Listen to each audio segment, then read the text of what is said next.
Hey guys, what's up? So I decided to give a more in-depth review of this torque gap for a Powerstoke 6-liter Ford.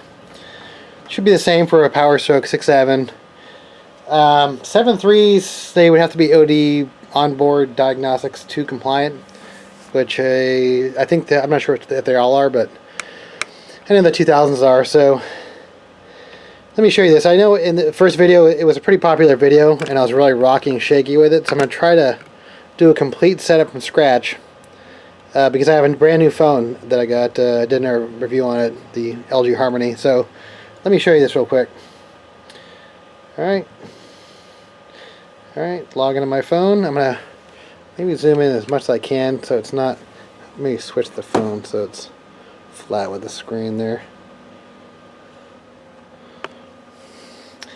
Okay, so let me move this a little bit. So it's, I want to get this as flat and even as possible so you can see what I'm doing. Alright, without this glare. Okay, so the first thing to do is open up the torque app.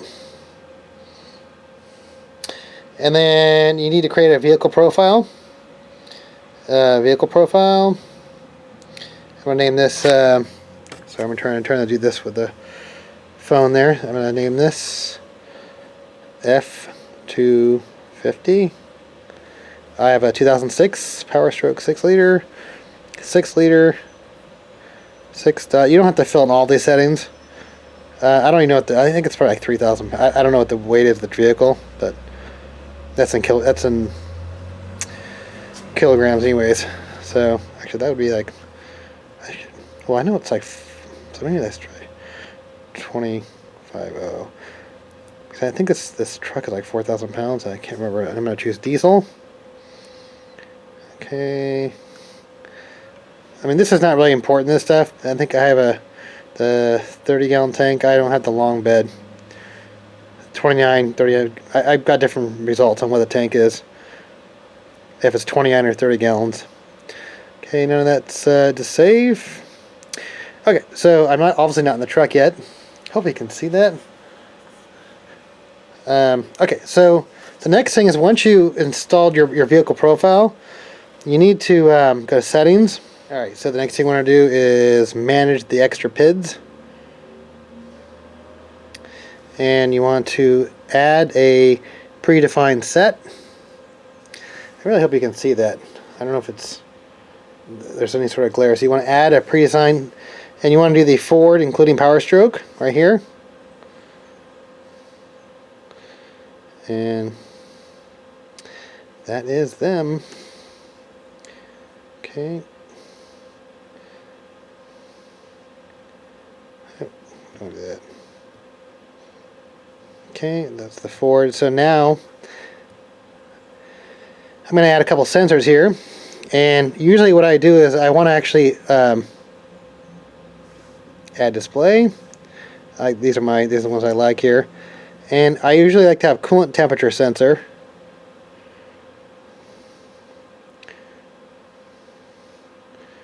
Just gotta find this one here.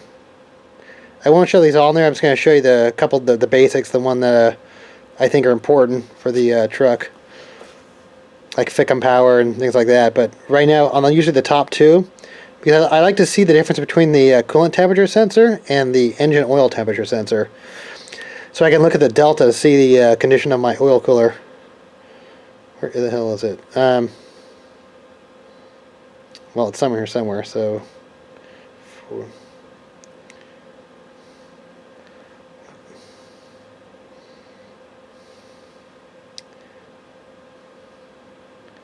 sorry guys. I haven't actually set this up in a couple of years just because it was I had my other phone for a couple of years. Actually, it worked great though. So there it is. So let's try small. Okay, yeah, that's what I thought it was. Small. It wasn't. Because I want to be able to get a bunch of their side to side here. Alright, and then I'm going to add another one. Add display, dial meter, and I want to do the engine oil temperature sensor.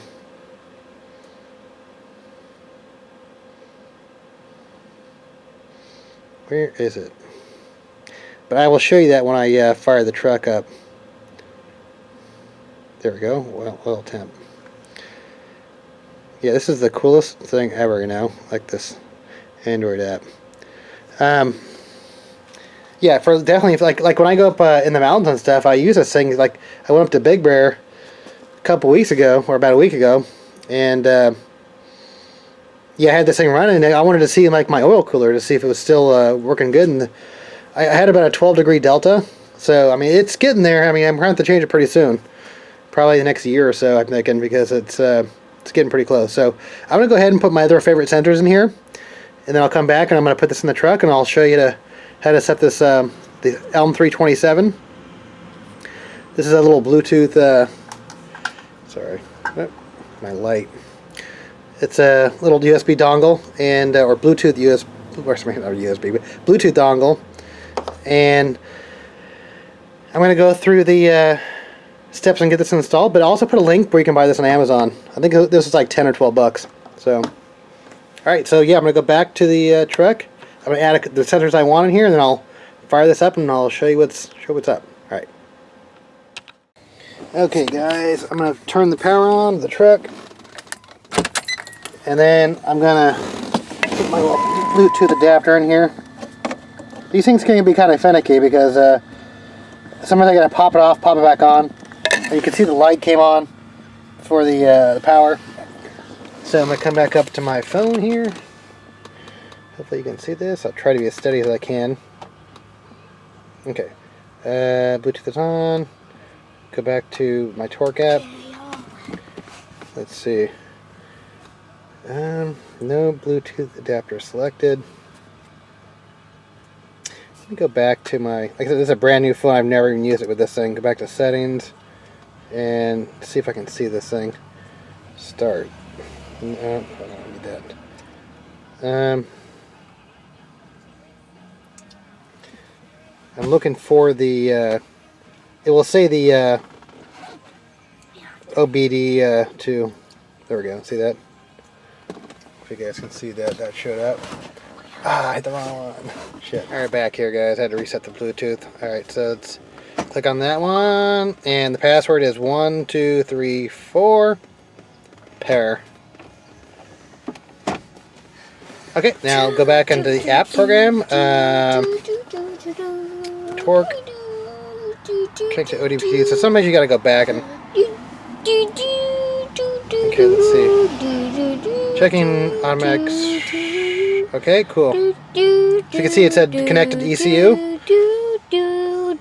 So some of the actually. Hey, okay, thank you. Want to go play your computer?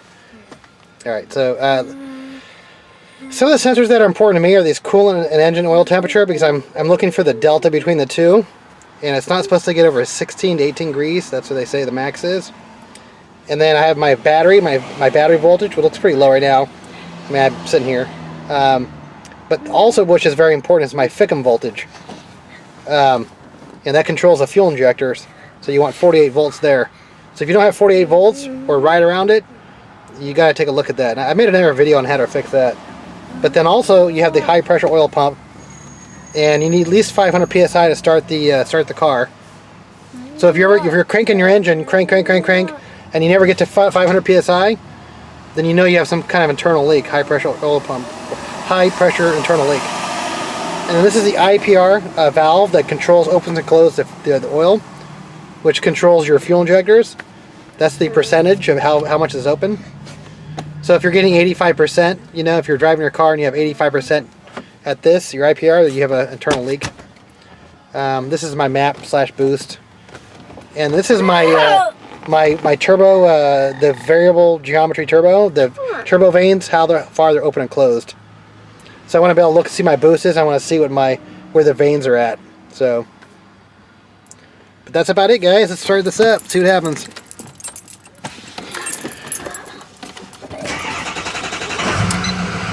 So hopefully this video is better than my last one. I tried to be more steady because it was actually kind of a popular video. So that's it. That's how you do it. Brand new phone from scratch, start to finish. So awesome, cool little tool, man. This thing's actually saved me a lot of time troubleshooting. And also I have my I would custom program on this car, so this is always kind of incomplete. But this is my current drive cycle, and that's actually since I've reset the cleared any codes. But yeah, this is always, I had trouble with this before in the past, and I use this tool to have my car pass smog. So you won't be able to pass smog until this is complete. But this, as far as I can tell, this doesn't go complete if you have custom programming on there. So, but anyway, it's just my programming. I don't know, but it's cool, guys. Stoked, awesome tool. Yeah, I mean the app is $5, and the ELM327 USB dongle, or not USB, but the Bluetooth dongle is about $10 to $12. So, I mean, very good for troubleshooting. Okay, awesome. Let me know if you have any questions.